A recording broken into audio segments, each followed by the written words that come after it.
Welcome everybody to How Fast Will It Go, and today we're dealing with a 1990 Renault Alpine GT8 Le Mans. Now it has 861 horsepower, 689 pounds-feet of torque from a flat 6 twin turbocharged engine, and the car itself weighs 2,417 pounds.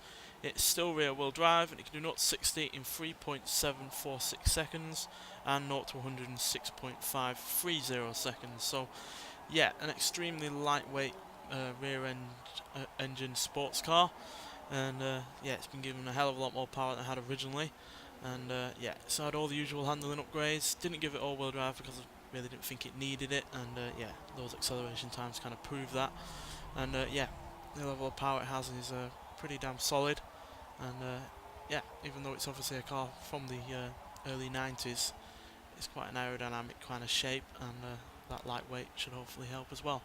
So yeah, I'm not got any real expectations for this whatsoever, because it wasn't fast when it was well, it didn't have a fast top speed, should I say, when it was stock. So whether or not it can, you know, beat the ones at the bottom of the leaderboard on this series so far is for to be seen. But if it can claw its way up to towards the top of the table, then that'd be pretty good. So yeah, let's get out there and see what this car can do. So yeah, kept it with a flat engine, just like it had originally. Oh, it's a lot more powerful than it ever was. So it should easily at least be able to do 200 mile an hour. It is struggling for traction somewhat though.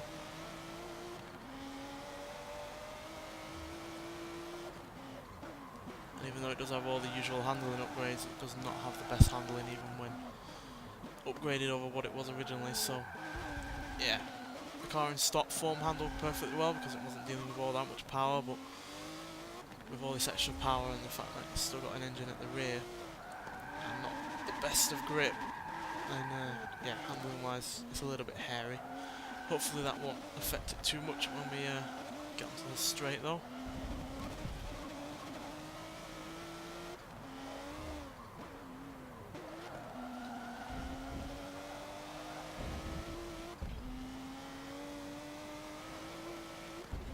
Lifting up a little bit at the front. Guess that shouldn't be all too unexpected, considering it does have most of the weight at the rear. But there's 200, 210, 220, 230. So it's not going to be the slowest by any means at 240 miles an hour. There we go. 245.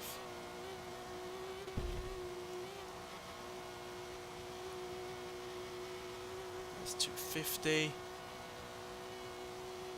251. But ever so briefly, but I am going to count it. But yeah, that's all we're going to get, because yeah, this car doesn't seem to like the bumps all that much on this part of the track when we're going to that kind of speed, because it was lifting up at the front at some point, which obviously does affect your controllability of the vehicle. But yeah, 251 mile an hour is really not too shabby whatsoever.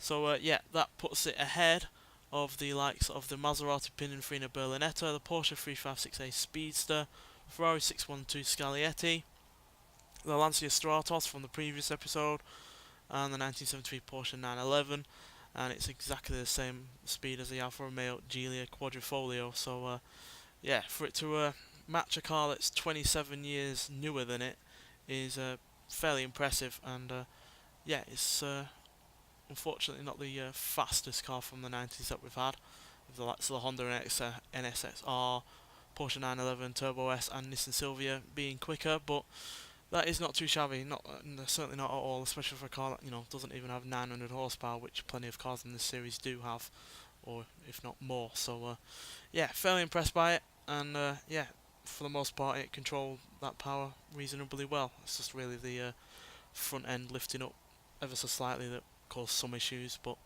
that's to be entirely expected with a car that has the majority of the weight over those rear wheels. So yeah, nothing you know, too extraordinary, but nonetheless it's a decently quick car.